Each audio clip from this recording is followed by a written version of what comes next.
Welcome, everybody. We're live. I'm one of your hosts, Jose Garcia, and I'm not the only host. I'm here with Anna Forsyth, former concert pianist, pharmacist, health economist, and now founder. I think it's not the first time you founded a company, Anna. We're going to be talking about trust, oncology AI, and humans first. We're going to be talking about what that means. We're letting people in. We're going to get started in about 1 minute. But before we do that, I want to introduce Anna. I actually want Anna to introduce yourself. I know I introduced you, Anna, but would you take it from there? Well, thank you, Jose, for this introduction.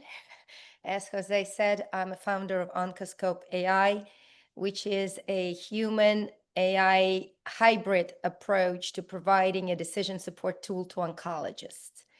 And I am here to ask our four distinguished speakers who need no introductions at all to talk to them about their approach on how they use AI in their decisions about the treatments for their patients and what advice they can give to oncologists and researchers and other healthcare professionals on how to select the tool that you can trust.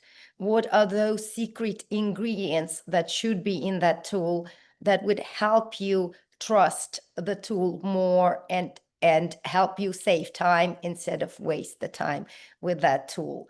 And I think without further delay, I would love to start with our first speaker, and that Dr. Douglas Flora.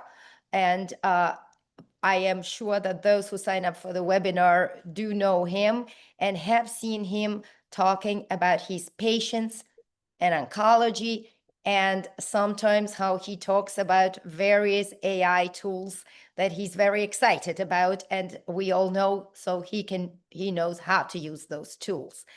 Doug, I'm going to base my questions on the various videos I've seen of you and the various talks you've done to ask you back some questions. You obviously have used various AI tools, and you talk about your knowledge on how to use the tools. But for some of us, and that, for physicians out there that may be novel users to those tools, how do you learn how to do the right prompts? And what is the secret to learning that? How do you avoid asking multiple questions? How do you get to the correct question? Is there a trick to avoid asking question after question after question from the AI tool to get to the right decision? Thanks for having me. It's a deep question. Obviously, that's an hour in itself, but I'll give you the 2-minute answer. I think you have to get away from the idea that it's a search engine. This is a thinking assistant. I start every conversation with hi, because it flips my mental frame into I'm having a conversation. And a lot of what I'm doing is verbal now. It's audio, and I'll be in my car and I'll say, I need you to build me an agent that will accomplish the following goals. I want it to be curating content from these 5 websites. I need us to be a professional thing along the lines of Medscape or OncLive or other. And then you get 65 pages of code in 6 minutes. And then that website or that agent comes out with a newsletter Monday morning at 7:30. So I think if people start to play with it, they'll be amazed. If you have a conversation with these things and you tell it what they want, what you want, you'll get the image you want, you'll get the video you want, you'll get the copy you want. And there's no magic to it. Now it's very little prompt engineering, because the computers are smart enough that they build the prompt for you. All the stuff that we used to write with chain of thought reasoning has almost gone away, and almost all the hallucinations are going away with the newer models. So I think the best thing I could say is get in the sandbox, start playing, solve a problem, book a vacation, try and figure out how to get from point A to point B in the problem that you're trying to solve. And that's the first tool I refer to every time. And I've got about 5 of them in my phone now. I don't actually have to think anymore. Wow, great. You've mentioned before in some of your talks that it is important for you to be able to check your work, check your work with references and with actual data. So do you believe that maybe a hybrid approach where you know that some humans already checked those answers, can that help you to trust the tool more? Yeah, I think the two things that physicians in particular are going to demand of these tools is you need to have a human at the wheel. And that's right in the ASCO guidelines for any oncologists out there. You are responsible for the work that you put out there, and you can't sue ChatGPT for Omni. So we are ultimately responsible for our products and our decisions. So that's number one. Number two is as we are looking at these things, I think as healers, there is still some intuition. There is still gestalt. There is still a general sense in doctors that we have a larger picture. And I'll use the example, my AI tools, and I tend to lean into Gemini a lot these days because the context window may give a decision, but it really can't build in the fact that I'm trying to get the patient to the daughter's wedding in June, right? And that's a nuanced thing. Or that this particular person is a network newscaster and she's afraid she's going to lose her job if she loses her hair. And so I might pick a non-traditional, non-guideline based treatment that any AI algorithm would never understand. But that's where we are the chef. We finish the meal, we taste the food. And I really don't want us to sacrifice that in the name of efficiencies or lowercase q quality. I think we should do both. Get the uppercase q quality, and then you have the maestro, the chef taste the food. So would it be important for you to see the actual data presented in front of you, or would just the paragraph of text be sufficient? Would you want to click and be able to see the actual reference to the primary study and check it yourself? Or as a community oncologist, or as an oncologist that treats many cancers, do you even have time for that? I fear that people will cut that corner, so I get an additional sense of reassurance knowing that some other human has already checked the work. And I will tell you, the guys on this call have used lots of Perplexity, I'm sure, and it is still rife with hallucinations for medical citations. It will cite them as securely as your overconfident intern who lies on rounds about having checked something. And then when you go to the citation, the journal doesn't even exist. I've seen myself quoted in papers that I've reviewed for my journal, AI and Precision Oncology, and papers cited with my name as the principal author that I never wrote. So that's very concerning to me. So I think a human needs to be at the wheel, and probably for the near foreseeable future. Okay, and then another thing you just mentioned, you talked about potentially prescribing a therapy that is not even in the guidelines. So would you be looking for a tool then to provide you that very clear identification of what is in the guideline, as well as what is maybe has some positive result but is not yet in the guideline? Are you looking for both, and how important is that? I think it's critical, especially second, third line. I have a patient coming in to see me urgently in 50 minutes, and she's going to fall between guidelines. I don't have any confidence that going through 128 pages of NCCN in 2025 is the best form of care for my patients anymore. So I'm looking to a lot of these tools to help me. Deep research functions for sure, tools like Oncoscope for sure, and others that I've found to be more reliable than a 3-month-old paper document that I used to go through page by page like the rest of you. And I think breast is up to 168 pages. I'm a breast doctor, Anna, and it's tough because I get to the end of page 168 and they give me 7 options. That's probably not where we're going in medicine in 2026, 2027. So considering you just mentioned several tools, in our very short conversation, we had less than 5 minutes and you've mentioned several.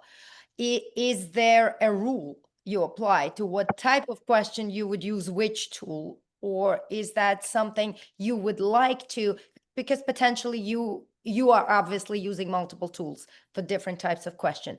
Is there kind of a rule you were applied to that? Yeah, I won't use anything that doesn't give me a citation that I can check. So I love hyperlinks.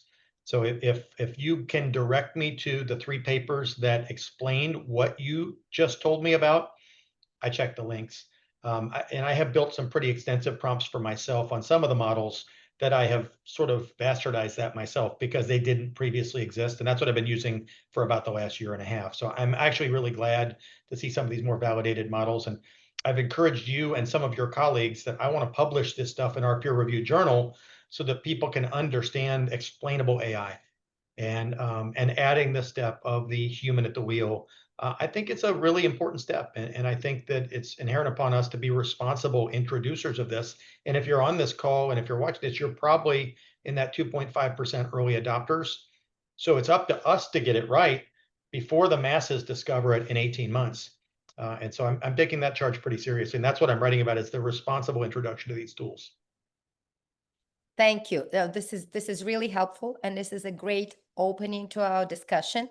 I am going to now move to Dr. Stefan Glück, who has a bit of a different perspective because he only treats breast cancer. So you would assume he knows everything there is to know about the breast cancer. He sleeps and dreams with breast cancer, and still. In my last conversation with you, Stefan, you say, well, there's too much information coming down the pipe. So as the specialist in one cancer, considering the recent science, as someone who attends ASCO and all the major conferences, what are the sources you personally use? How do you keep up to date with all of that? And if you were to use an AI tool, what sources does it need to cover? Yeah, so thanks for having me here. And yes, in my private clinic for many decades, actually, I have been treating through two different universities. Last one was University of Miami, breast cancer only. In a public hospital, obviously, we do everything, hem-onc. But my focus and my research is in breast cancer. So when I was heading the program at the University of Miami, I was basically known as the encyclopedia for breast cancer. Somebody asked me questions. I knew the paper, I knew the citation, I knew the page where the survival curves were.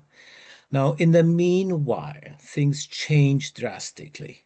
And at the last ASCO, those of you either were there or looked at the presidential address, it was stated every 26 minutes, sorry, seconds, there is a new paper in medicine, new manuscript published in medicine, which translates into 5,000 papers per day. And about 10% of those, 500, will be in oncology. So how ever can a person read or be even aware of, even read the titles, not the manuscript, not the abstract, just the title? You can't. And that's where I think AI comes in to help. And I repeat what actually Doug said, help. It will not replace. So there's a quote which I slightly am changing. AI will not replace doctors, but doctors who use AI will replace doctors who do not use AI. And it's coming. And Doug, you're right. We are here the early adopters. Some of them are the leaders. And there will be another couple of years until more people are doing it. In other words, if you have the right tool to answer the question that you are posing, you are asking, what is out there in third line metastatic, in my case, or Doug mentioned it also, breast cancer.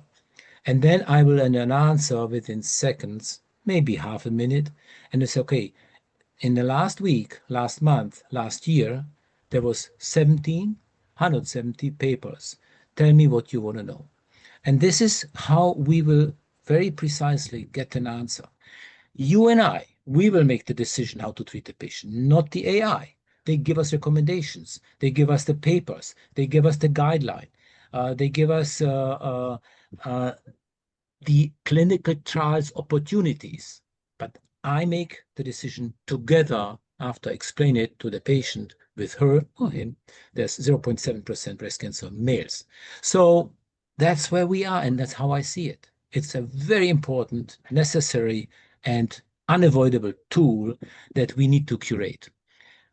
A second thing is, and you mentioned it in the beginning, Oncoscope is a hybrid thing, which means we have some body a person, a human, who makes sure that the information is not something out there, but makes total sense, is published in a peer-reviewed, highly profiled, referenced journal, is included in some of the most important guidelines for us, ASCO, NCCN, for Europe, ESMO, and so on and so forth.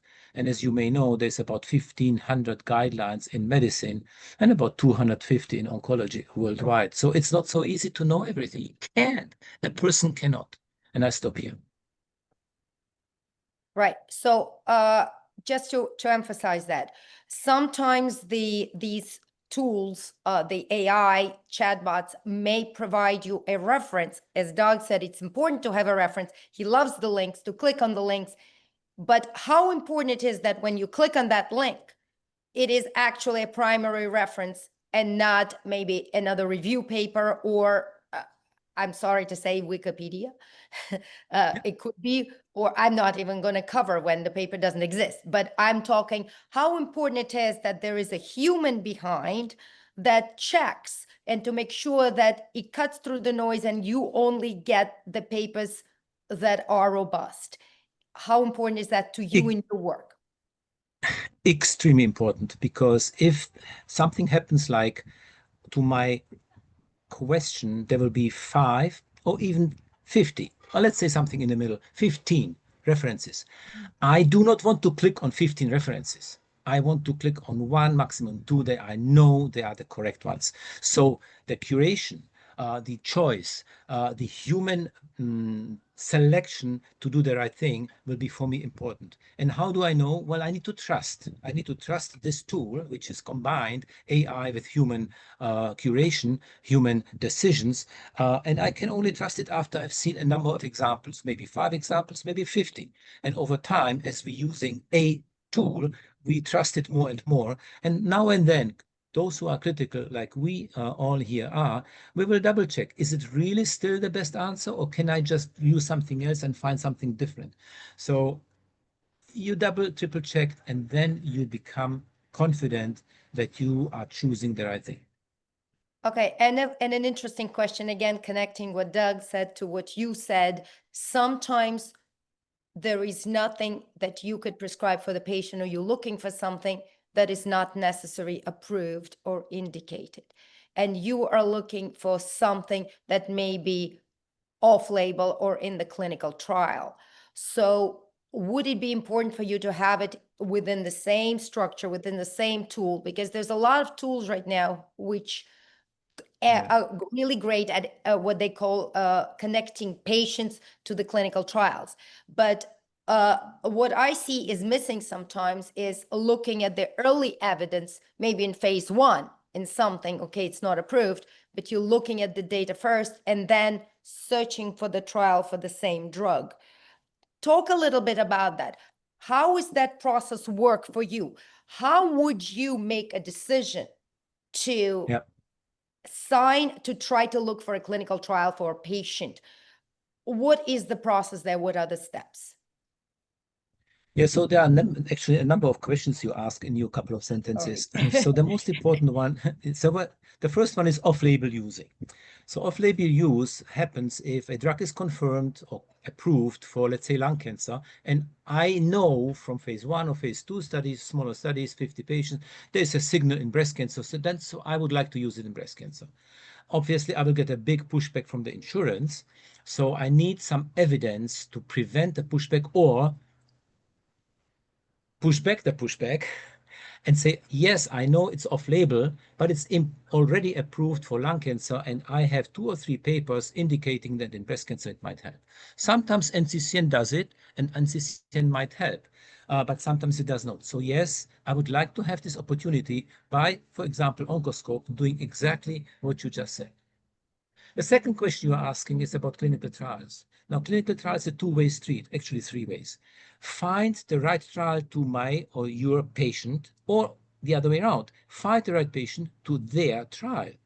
And then, of course, we as a middleman, if I may say so, who makes it possible and chooses for the patient, you know what, yes, you would match this trial, but for such and such and such reason, I do not think it's good. Or for such and such reason, I think it's very good for you, because everything what's available so far will be available even after the trial, but not when you skip the trial. So you have one more step in between where you can do exactly what Doug said. That is a typical thing for a practicing oncologist.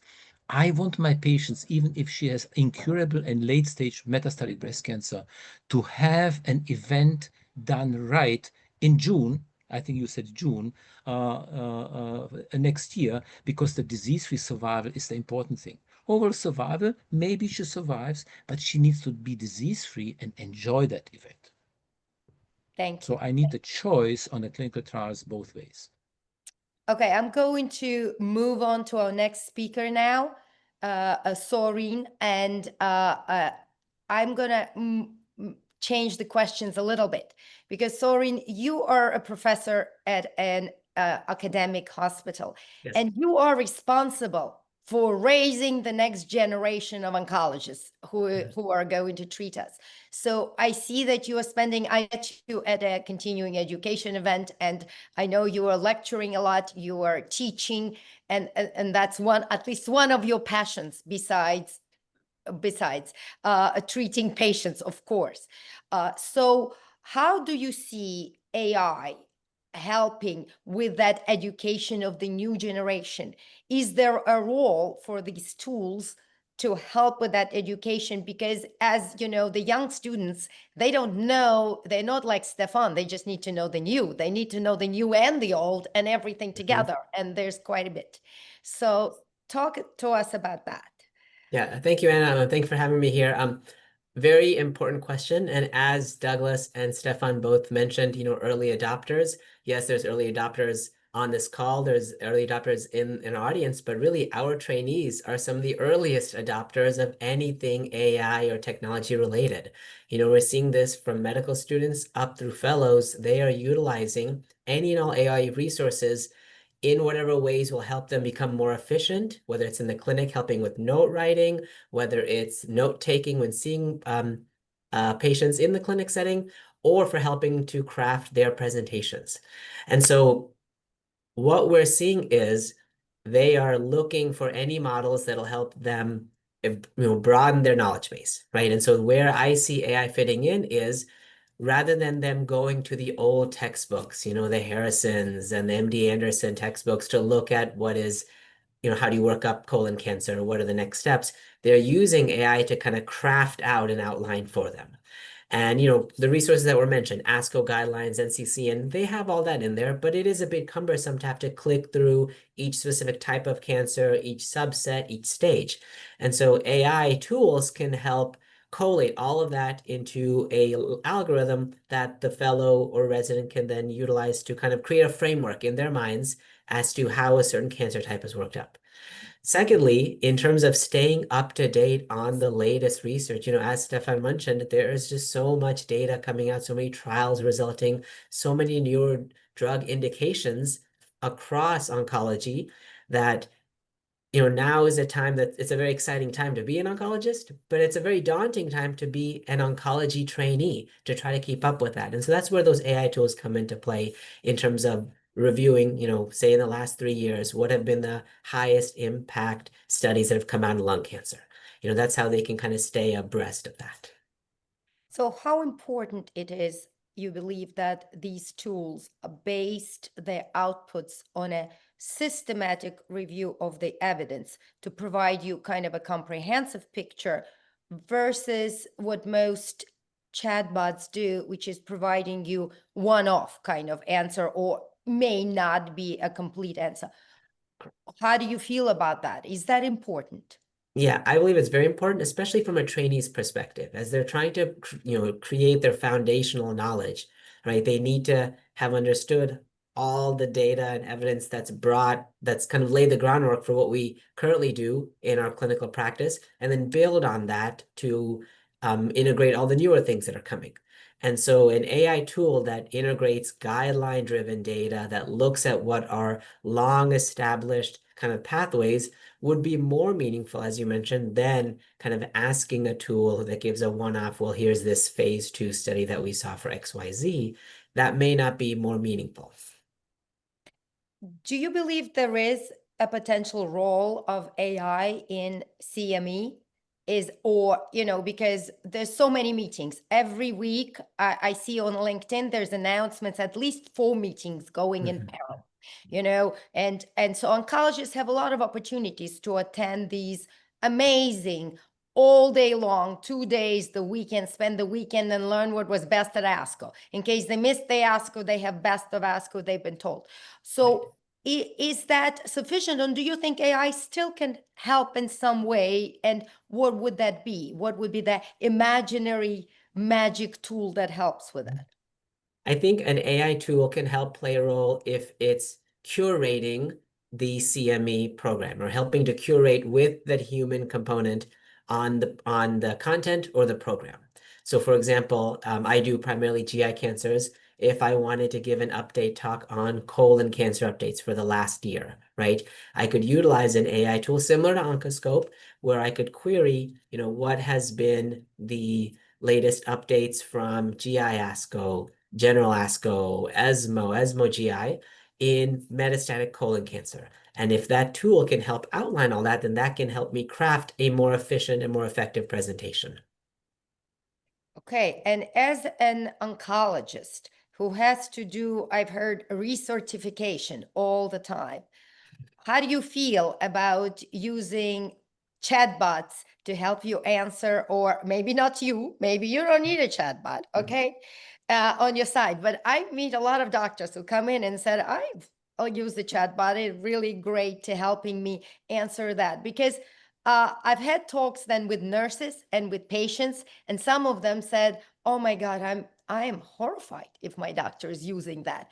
But can you help us relieve our anxiety with that we don't have a chatbot doctor, what is the role here that maybe I can play to help with this recertification or initial certification? Sure. So, the certification process has changed over time. At least now for oncology, it's no longer a necessity to take that 10-year recertification exam. You can do ongoing certification over a 5-year period where you answer a number of questions every quarter. That format allows you to utilize any resources that you would like, right? And so you have access to up-to-date NCCN, whatever it may be. The web is kind of open for you to answer that question within that time limit. And so it offers some flexibility for the test taker to maybe use those resources to kind of confirm what they already suspected. However, I do not feel confident yet to query a chat bot and simply ask, here's my prompt, here's my question, what do you think the answer is? Especially because those answers may not come verified. There may not be any data behind it. As Douglas mentioned, there may not be a reference to what it is recommending.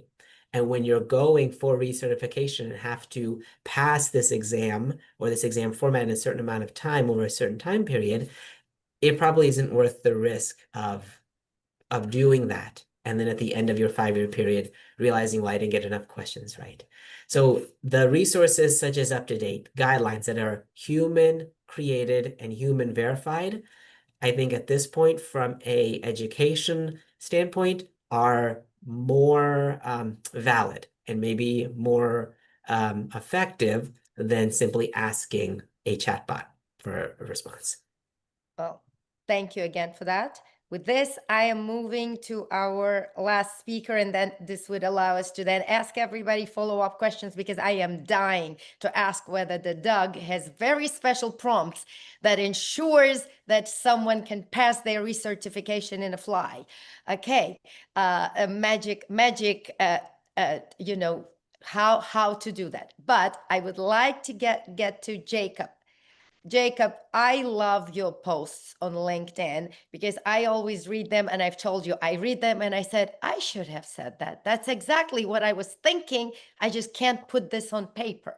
So you often give us guidelines or guidance in a simple way on how should we assess an AI use in medicine? So thinking specifically of decision support tools, is there a simple, more or less, checklist that Yeah. a physician may use to say, is this a reliable tool or is this not? We've heard a lot, but I love how that's why you're last, okay? Because you could give us this amazing bullet points on kind of that discussion. What are the important points? Thanks so much for the question, Anna, and thank you to be on this esteemed panel with amazing experts in the field and to be able to speak on this. We as clinicians right now are bombarded with AI tools, which is a good thing. It's a good problem, but we need to evaluate them there, not from a technical lens, but from a clinical one. So tools will look good on slides, but maybe they're not working in our real care settings. Solutions are not aligned with the clinical priorities. I have worn many hats over my career. I'm a clinician. I worked in the emergency departments, and now I've transitioned into digital health. And I have seen, and I'm a health tech founder working in consultancy and policy as well. All of those hats, I've realized there's a gap and there's no consistent way for us as clinicians to ask, does this tool help me? Is it safe? Can I trust it?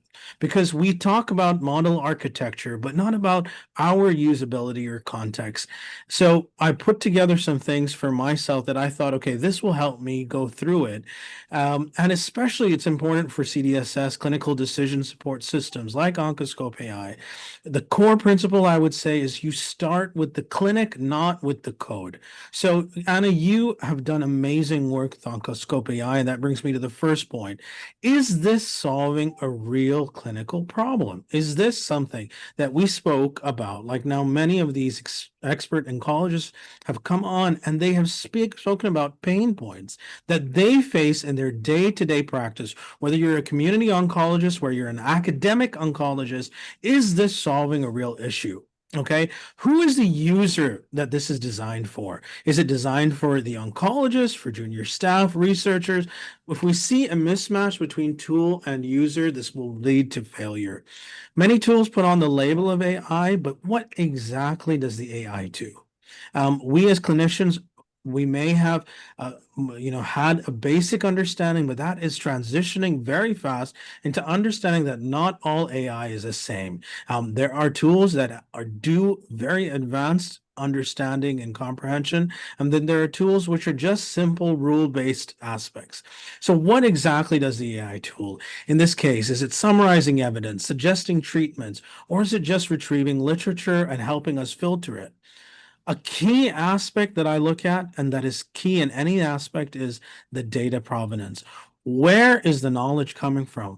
Can I see what was searched, what was included, excluded? This ties in very clearly with the ethical AI aspects, or XAI, when we're talking about explainable AI transparency, because all of these ideas built together builds trust.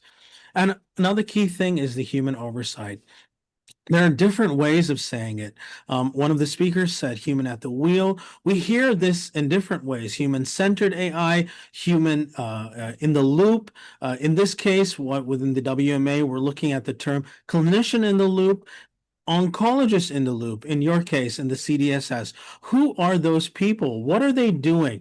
Human-centered AI improves safety and trust because we, over the decades that we have built modern medicine, the specialties that we talk about, including oncology, it is not built willy-nilly. It has been built upon the foundation of trust, one step, one brick at a time. Does it fit into the actual practice? The tools float outside. Can I override outputs, ethical guidelines? And then I'm quickly talking about the next steps. Afterwards, once you've deployed the tool, are we monitoring it? What are the measures for success? So all of these, there's so much. I could go on for a couple of hours explaining this checklist because it's important, but at least we can have a systematic way to review something and say, hey, can I use this in my practice? Can I recommend this to my fellow clinicians? And can I use this, most importantly, to help me treat my patients? Tell us when we're going to see the checklist published. soon, In right? process. In process. Okay. And another question, which is kind of hypothetical at this point. We've talked about chatbots, and then we've talked about kind of a living decision support based on human input and SLR. And each of them, though, have its own place.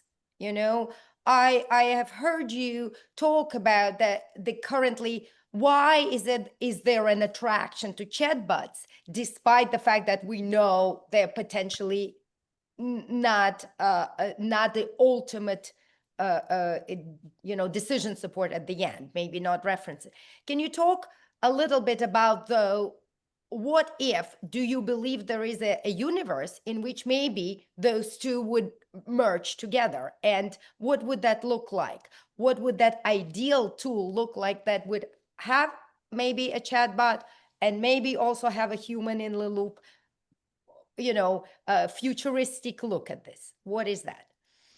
Great. I love those questions. I love thinking about this because it's so important for us to understand where we are now and where we want to be. Very simply, from my understanding, chatbots have been developed, and why they have taken on a mainstream, application and, excitement, why people use is very simply, it's built on how we communicate right now. Every one of us has FaceTime, has iMessage, has WhatsApp on our phones, and we're using that. We're talking, we're chatting with one another. Translated that into ChatGPT and other LLMs, that's how we're interacting, and that's how we're getting information. Tie that into medical chat bots or medical LLMs that are being used. The information, so say I'm chatting with you as an oncologist specialist, the information I know then comes through that filter. So there will already be filters in place that says, okay, I'm chatting with a chatbot that has XYZ things, and that's tying in with the prompts where we put prompt role prompting. We ask it to reply in different ways. So you're going to see that very specialized aspect of, I need you to serve as a chatbot right now. I need you to serve me a specific function, which is I need evidence that I can use to practice right now, say in breast cancer or whichever it may be. And in that, automatically the chatbot puts its filters in, puts its roles, and gives you the output. Do you like long answers? No. If you don't, it'll give it in bullet points. So the adaptability right now, which I've already built into the way I put my profiling into ChatGPT, it answers in a very specific way that I need. So personalized responses will be very key. Not every oncologist here is the same. They take information a bit differently. Maybe some like the long articles, maybe like some need the articles, the first bullet points, high level. We can see that adaptation come into it.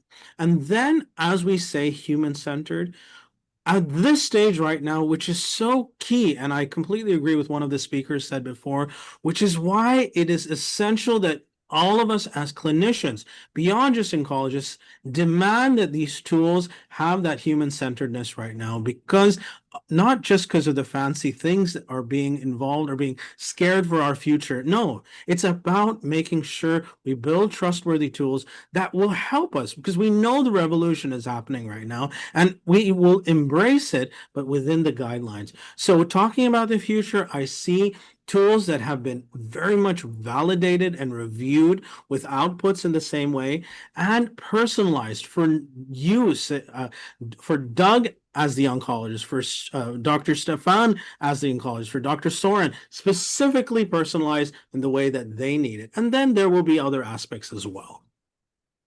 That's amazing. I'm glad this is being recorded because I'm going to take detailed notes later on. And one day we will all repeat this webinar I don't even think couple years from now. And maybe we all going to look back and said, look, and now we have that.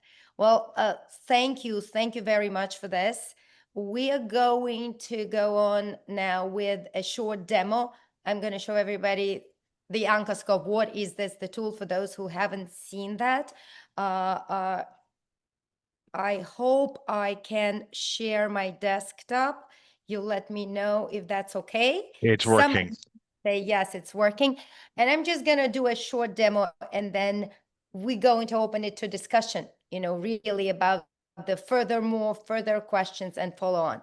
So an Oncoscope is an ongoing daily conducted systematic literature review. When you log into a specific cancer. I'm going to show you the breast cancer, and then you select patient's characteristic parameters such as, disease stage, HER2 status, biomarker. Let's say I'm selecting a potential risk if there is any, and then I come to a treatment path. Am I selecting if I'm in metastatic HER2 negative, which is what I selected now? You will see the treatment path is built in front of you, which is consistent what you would see in the guideline, except instead of being across 250 PDF pages, it's on one page and it is interactive for you. And then what you see here is, let's select first line. What is here is the treatments in black that are recommended by the guidelines, and also treatments in this green color, which we call Oncoscope Radar, which is from the clinical trials that have shown in pivotal stage positive results, but have not yet been added to the guideline. There's also other evidence, which is potentially early evidence or offline evidence that, Stefan talked about. Let me select for example, CDK4/6 inhibitor, because this is a traditional standard of care, most recommended care in HER2 negative metastatic. There is still 40 studies. So what do you have to do? And if you click, you see that several CDK4/6 inhibitors are recommended in the guideline, and several of them are category 1. So what do you do? How do you select? And as Doug and Stefan mentioned, side effect profile is very important. You want to see the data. Show me the data. So you click explore the results, and at this point, it's pulling these studies from the database. And you will see the studies in front of you. These are organized very similar to PubMed, so no training required. And as you could see, every study is tagged, whether it is in the various USA guidelines, in the ASCO guideline, and these are linked. So if you want the FDA package insert, it is linked. If it is the registration in clinicaltrials.gov is linked. Also, the abstract is linked. If the data, as you see, the biggest difference for PubMed, the data has already been extracted for you. And if you want to see other data, you can add your response rates, quality of life, even subgroup data, everything in front of you, and it is already extracted. It will be added here. Another little trick here is if there's more than one publication, like in this case, you could click on more publications, and it saves you time instead of figuring out, okay, which one is the primary publications, which was the early maybe interim analysis, and which maybe been later for a subgroup. So this saves you time to know all of the publications are grouped together. What though, if you are Stefan or someone like him who, like he said, a walking encyclopedia of breast cancer, and he doesn't need to see a study from 2024, he's already known about it, but he does want to know what's happened in the last month. So you could sort this by most recent studies. And what you see here, just July 25th, there was a publication of an early evidence. Right away, you see it was early, and this was just the phase 1 study. So again, you can click and read that publication or you can just see the data, the top line data that has been already extracted. That is basically all the tool. I've managed to do it in 3 minutes. I'm very proud of myself. Okay, I've practiced to go short and not to go around, because I wanted to leave us time to actually talk again to our speakers, because really all of you here are to talk to the speakers.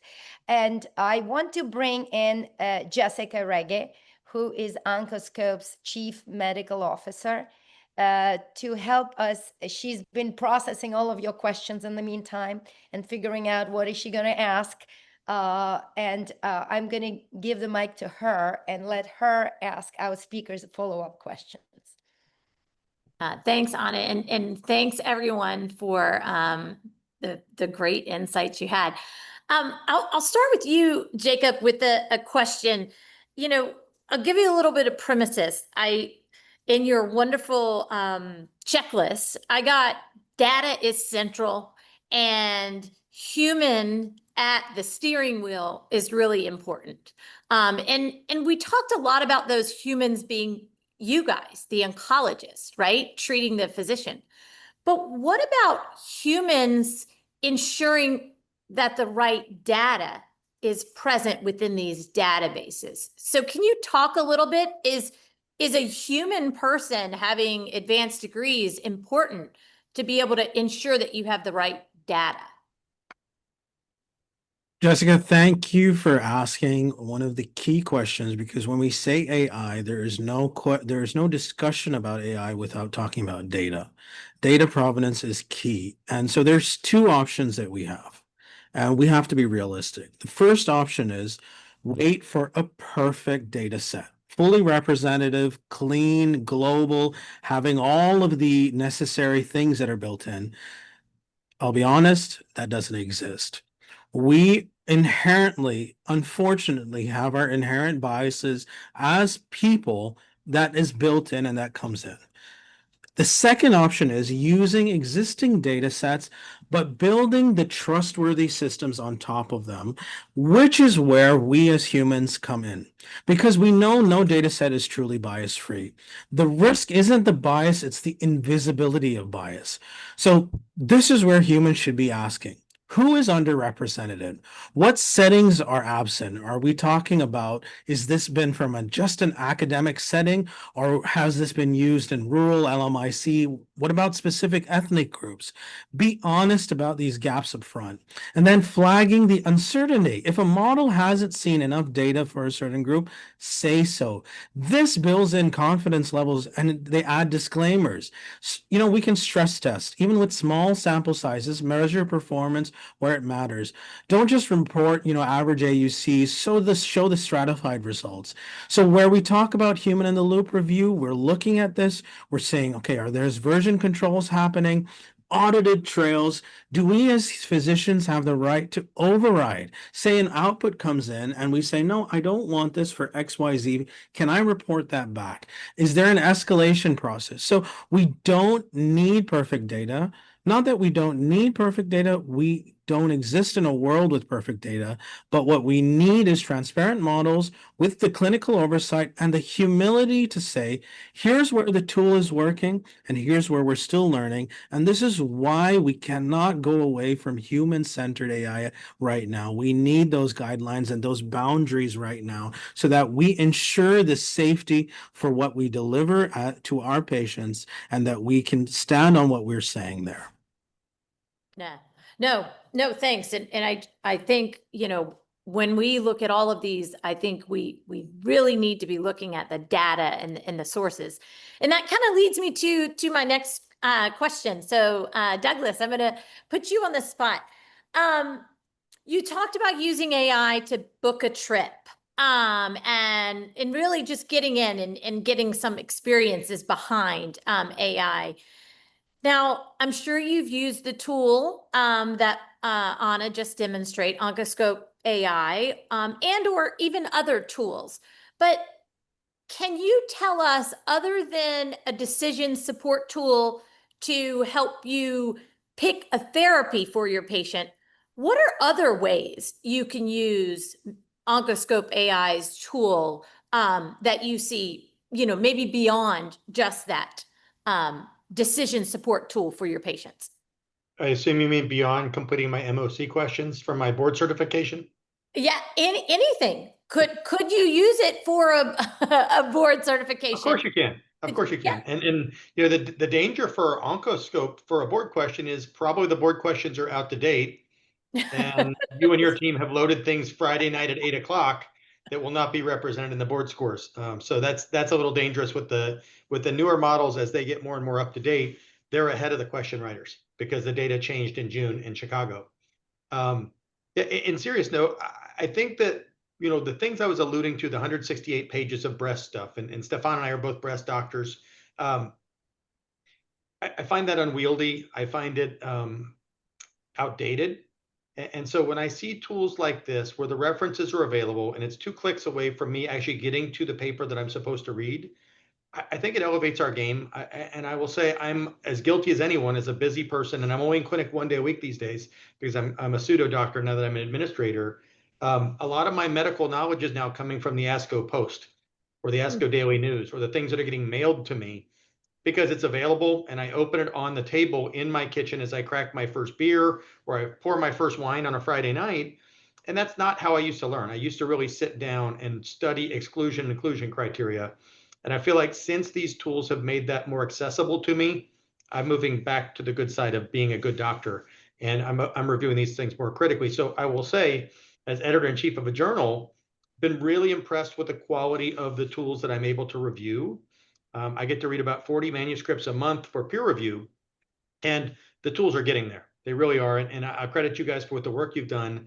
When I lecture nationally, I'll often say start with simple things: rev cycle management, coding, prior authorization, physician documentation. And I say stall a little bit because we're not quite there for clinical decision support 2027 version. What you guys have done, I think, is really nice, is that you've hybridized it. You've taken the human at the wheel that we've talked about, and you've given a very vast, up-to-date data set, to the day. That is the closest thing I've found to that so far. And we are looking. My journal is looking. We may do a review article on these tools. We've talked to a couple potential authors that I've reached out to say, can you summarize where we are in applications of tools for clinical decision support? Because it's something everybody's asking. I will tell you, in the clinics, my doctors are not quite ready yet until we get some of this stuff published. Yeah, no, and I love to hear that, you're using your experience in your forum, particularly the journal forum, to help further educate others. Because I mean, I think all of us need to lean into AI, but we also need people like you to help us figure out what's the best out there. So, kudos to you. So I'll pivot and ask Saurin a question. When we talk about Oncoscope-AI, and we talked a little bit about the data and the utility behind all the data, what goes into when you're thinking about putting a patient on a clinical trial and or maybe considering an off-label use of a drug? Is there something within this tool or something within AI that you could use to help you with that? Yeah. No, that's an excellent question, and it speaks to kind of the notion of clinical trial matching, right? Finding the right trial for the right patient at the right time. So the trouble without having AI is the resources to look up clinical trials right now are very arcane. Clinicaltrials.gov is the largest database, but it's very slow to be updated. It's often hard to tell whether trials are actually open or not, or even recruiting. Secondly, it's proximity. So unless you are in a practice that engages in trials where you can bring those trials to your patients, or you're in an area that you could refer close by to a larger medical center, whatever it may be, outside of that, oftentimes it's hard to get patients to a center to be able to get the studies. So given those two, I would think, major limitations, I think where AI could come into play and where a tool such as Oncoscope could come into play is it could help identify maybe more effectively what studies are more appropriate for that specific patient population. Now, specifically using Oncoscope, if you were to put in, as Anna kind of demonstrated, that you're looking for a specific subset of patients, right? Not just breast cancer metastatic, but those triple negative who are now on second line who have this mutation. And if that tool can identify, hey, there actually is a trial specifically for this patient population, then you've saved yourself a lot of time and research and avoiding a database that isn't the most up-to-date, and found a potential answer for your patients. Now, some of that is actually being done by NGS companies right now. So companies such as Tempest Foundation, etc., they are connecting to, unfortunately, the clinicaltrials.gov database. And so when you get an NGS report, you also get a list of studies that could potentially work for it. However, the limitation there is the data that's utilizing. But, and I say this because I also consult with some of these companies. They're trying to be more proactive where they're utilizing AI to identify patients and trials up to the moment, like in that moment that, okay, you have this patient, he had an FGFR mutation, and we now have this study that just opened at this center for this, versus trying to look back at a larger database. So I think the opportunity is there. I think there's still a lot of legwork, though, into making it more effective and not simply regurgitating what's already in databases that are available. Yeah, no. And I'll save my last question for you, Stefan. I guess, where do you see, when you look at all of the guidelines out there, right? Because there's not just US guidelines, but there's international guidelines. Do you find this to be a potential tool that can help you kind of navigate through those quicker? And how much time do you think it saves you? Yeah, I think that's a very important question because as we practice in the US, we are focusing on US guidelines. Number one, for me at least, the most is NCCN, and the close second is ASCO. But there are many others like ASH guideline and so on and so forth. And sometimes you are not sure whether you agree with the guideline, and then it's a good thing to compare. What would a European do? What would be somebody in my native Germany do, or my favorite country in Italy do? Would they do the same treatment in second line? And you know what? Yes and no. It's not quite the same. That's why we have so many guidelines. They are not identical. They are similar. So this is one thing that I need guidance from the AI, and I will ask questions the AI to lead me through. And what was said many times now by all four of us, we need to have it published in a reputable journal, peer-reviewed journal, high IF, impact factor, preferably randomized phase 3 studies, but also some other studies that I can trust have been acquired in an appropriate way, with all the GCP, Helsinki, and blah, blah, blah. So these are all things that I think AI can help us, because otherwise, painfully slowly, I would need to do it online myself. Impossible in today's world. Yeah, no, thanks. Anna, there was one question in the chat, and I think you're the perfect person to be able to answer this. Why are we unable to access the full journal articles? We cannot access full journal articles because that would not be legal, because then we would break the author's agreement and we would not be able to offer this tool for free to everybody. I do know that Open Evidence, for example, does access the full text of certain journals that they formed an agreement, but then they only share it with physicians that have an NPI number. So there's no pharmacists, no nurses, you can't just log in, or international physicians, if you don't have an NPI. So I have conducted a test personally. I just letting you know, I looked at 1,000 papers in breast cancer, and I wanted to know, based on the abstracts, what information would be missing from the abstracts. And I could tell you, I know exactly what information is missing. A lot of patients' characteristics and subgroup data. That is what missing. Patients' characteristics, subgroup data, and one more, detailed quality of life analyses. The truth is that no response, PFS, OS results are going to be missing. Everything that is primary. And the truth is, we wanted to create a tool that doesn't substitute you ever going to the original paper. I'm sorry to say that. It helps you to find the original paper fast and to find the relevant paper fast. And you would know if OS or PFS is reported.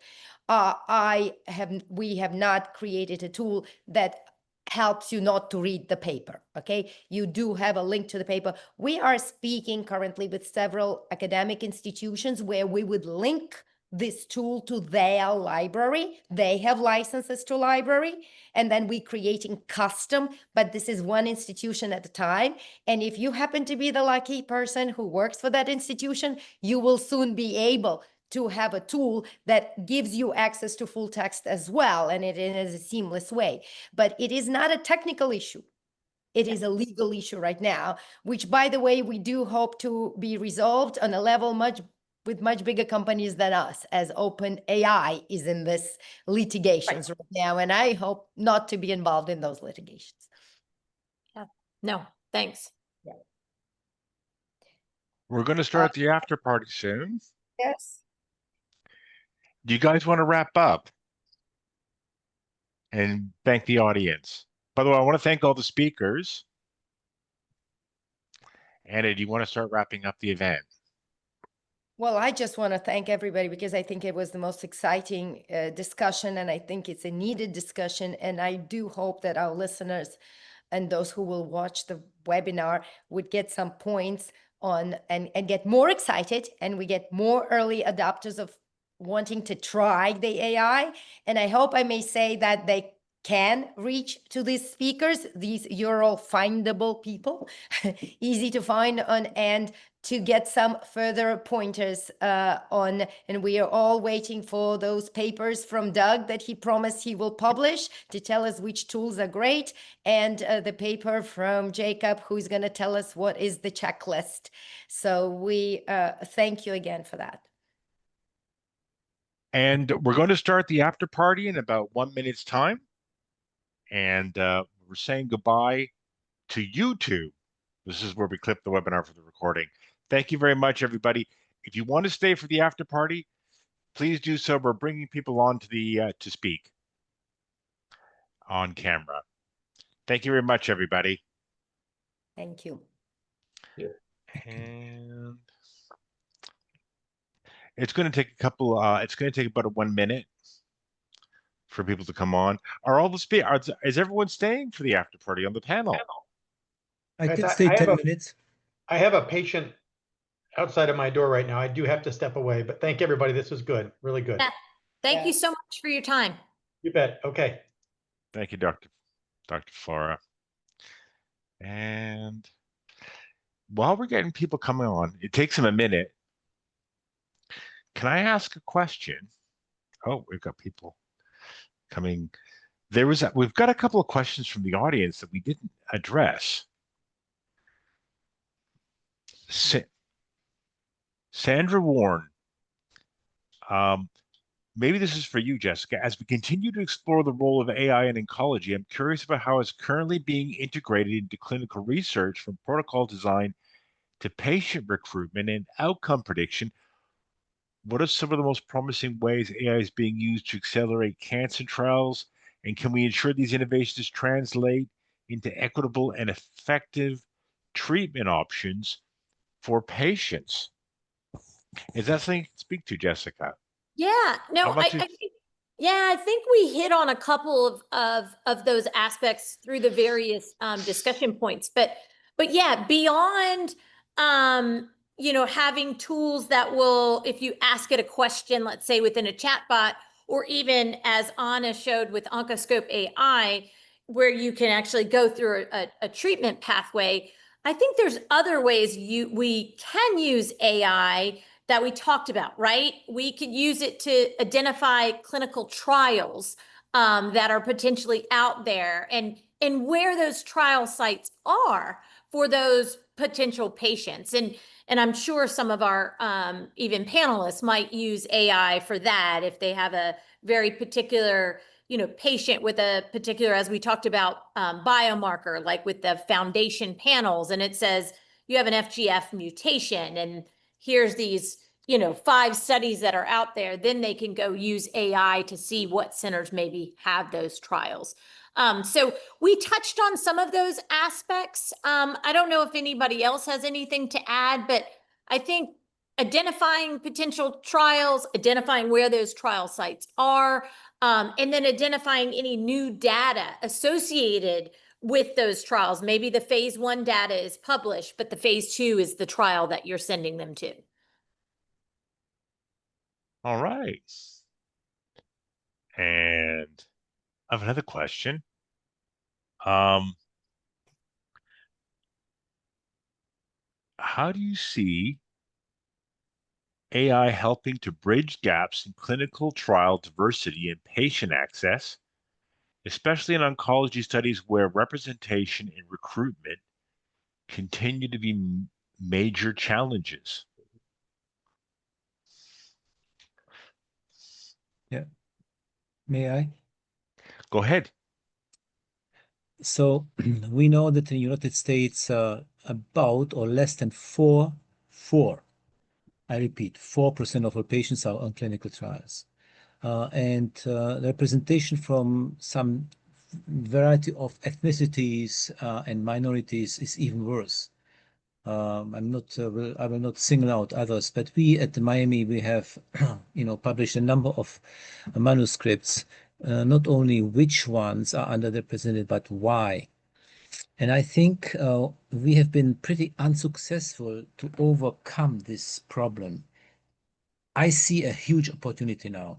AI can help to overcome this because you can say this patient, if I can identify the patient without the name, and so being completely HIPAA compliant, obviously, and of course, I can identify the patient and AI tells me there's 5 different trials across this country and another 2 in, let's say, England or I don't know where. And then I can choose and I can bring it to the patient quickly rather than spending half an hour on clinicaltrials.gov, which was mentioned, or the patient spending 2 hours and coming with a printout of 17 pages. So I think this is a big opportunity. We've got do you mind if we take some questions? Do you mind if I put a few more questions? We've had some questions in the Q&A. Jose, can I just add to a bit? Go to ahead. Yeah, sorry. Yeah, so thanks so much, Dr. Glück, for what you've mentioned. I just want to, so basically along the same lines, but 3 ways AI can help, especially when we're talking about the gaps in trial diversity. So gap identification. So AI can analyze EHR, registry, demographic data, so identify which groups are underrepresented in trials. Number 2 is smarter patient matching. So we look at NLP or natural language processing plus structured data, matching the diverse patients to relevant trials. So moving beyond narrow inclusion filters and manual screening. And number 3 is decentralized trials. With AI, we can support remote consent, monitoring, follow-up. So we reduce travel time barriers for those who cannot access this and for these underserved populations. So this is the, it can close this trial diversity gap, but only if we build it to recognize who's missing and not just who's convenient. That's an excellent point. I'm typing in an answer, and I would like to answer it in to everybody instead of typing it because I'm not very good at typing. I'm reading. There is a question. I have one more short comment for the trials, and I mentioned it in a very early discussion. We can also match the other way around, not the patient to the trial, the trial to the patient. So if I want to do it, this will be probably a big opportunity to find other trials, as you said, geographically or ethnically or whatever the patient's problem may be, or just an access to and financially, which is another problem, and help. So I think, yeah, we do have an opportunity to get help from here. Okay. Do we have time for another question? I'm reading. Jose, can you unmute me as I'm not muted? You are. So We can hear you. I read a question in your Q&A. How does Oncoscope-AI compare to open evidence? As a matter of fact, we just submitted an abstract to San Antonio Breast Cancer Symposium together with, and Stefan is one of the authors on that, where we've asked 8 clinically relevant questions in breast cancer to both tools and some other tools. And by the way, Doug is also one of the authors on that. And so I could answer based on the research we have conducted using a specific questions. So the difference is that open evidence searches New England Journal of Medicine and JAMA, and that is the scope and some related journals to JAMA, which are, of course, really, really great medical journals. However, the answers that for the questions we asked, what we saw is the answers were sometimes not up to date because there was a lot of evidence presented, for example, at different and recent ASCO, as well as, there were medical approvals, there was changes in the guidelines. These were not incorporated. So the answers did not include the recent developments that could help the patients. Because of that, also the evidence, the answers were incomplete. I know that Jacob talked one time, I heard him talk about as the criteria, accuracy and completeness. And in oncology, an incomplete answer is just something we cannot accept ethically. It's unethical to not have all the choices for the physician to choose from. So as an example, we asked one of the questions and it gave us, instead of 3 drugs that are currently even approved and in the guideline, only gave us 1. Okay, so it's not wrong. It was an approved treatment, but it didn't give us the other 2. And another thing which is consistent across all chatbots reference everything. They find one reference to answer their question, whatever is on top, and they give you that reference. And it is almost in 100% of cases a review, an editorial, someone's opinion, or whatever was the most recent that's written about it. It's very, very seldom a reference of a clinical trial. And finally, chatbots do not provide you data, extracted data in a data table that you could check. And you heard Doug say he wants to check his answers. He wants to see that. So you're kind of on your own. Even if a trial would be mentioned, such and such trial reported positive data, you would see no data. And there's no reference to that trial that you can click to find it. But the answers themselves are mostly correct. They are not, you can't say they're wrong, okay? So if you are asking a specific question, for example, does this and this drug cause nausea? You would get a very quick and great answer, But if you're asking what are the therapeutic choices for patients with such and such mutation who failed on these therapies, you may not get a complete answer supported by the most recent references that you could check yourself. Liam, you're free to speak. Sure. Can you hear me? Yes. Yeah. Yeah. First, I wanted to thank you, Anna, and everyone on your panel. I know a couple of you through the LinkedIn. It's been a great discussion, and it's a nice tool. This is my first session. I just wanted to get myself familiar with what Oncoscope can offer.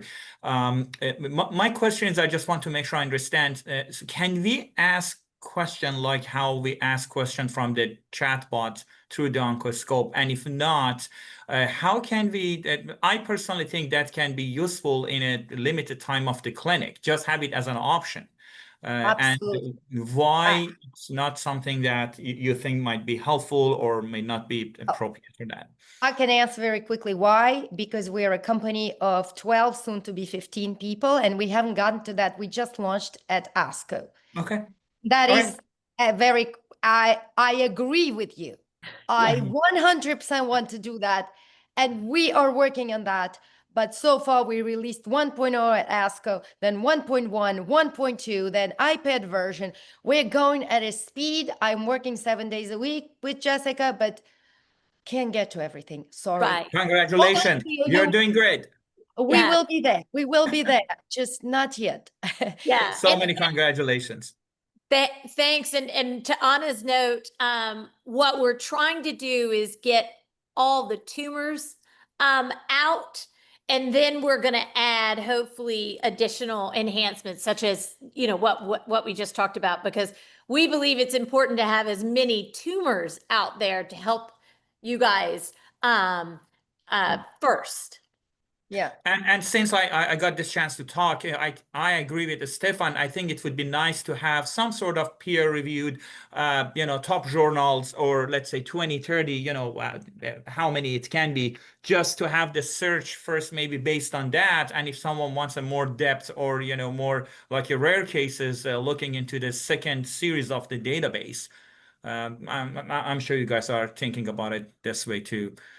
We definitely, we want to make sure though that we cover the potential resources that guidelines are using, because we are cross-referencing with several guidelines. And right now we're in the process of incorporating European guidelines, which is yet another. But we want to make sure if they may use that publication as a reference, then we should also have that. So this is extremely important.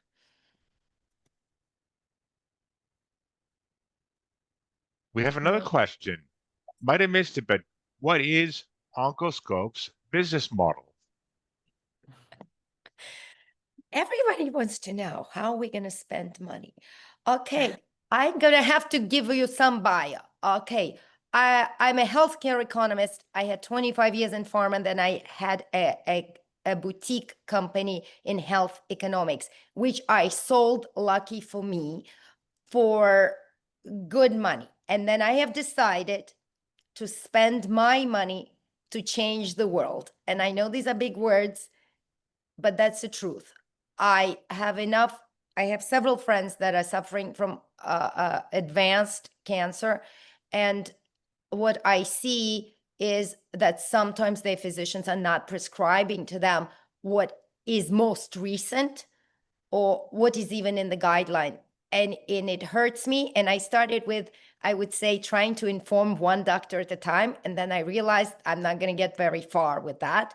And what if I create a tool? And yes, we are giving the tool for free to all the physicians out there, physicians, nurses, pharmacists, any healthcare professional that is involved in patient care. If you're a consultant on the call, or if you're a pharma, you can reach out to me. There is a version that is for the money. You're asking me for the paid tool. Also, we have received a lot of comments from academic doctors and academic institutions to try to incorporate other ways to search, not one patient at a time, but more for a research projects. For example, what's new in PIK3 mutation, and seeing wider aspects to help to produce a report for a prior authorization. We are about to release, stay tuned any day now, a new version that is called Edge, because it's for those of you who are on the edge. And yes, that would be a paid upgrade. So if you want more out of the tool, it will be a paid version. And that is my business model that I hope that, that would be the model I'm following. Jacob, you had a question.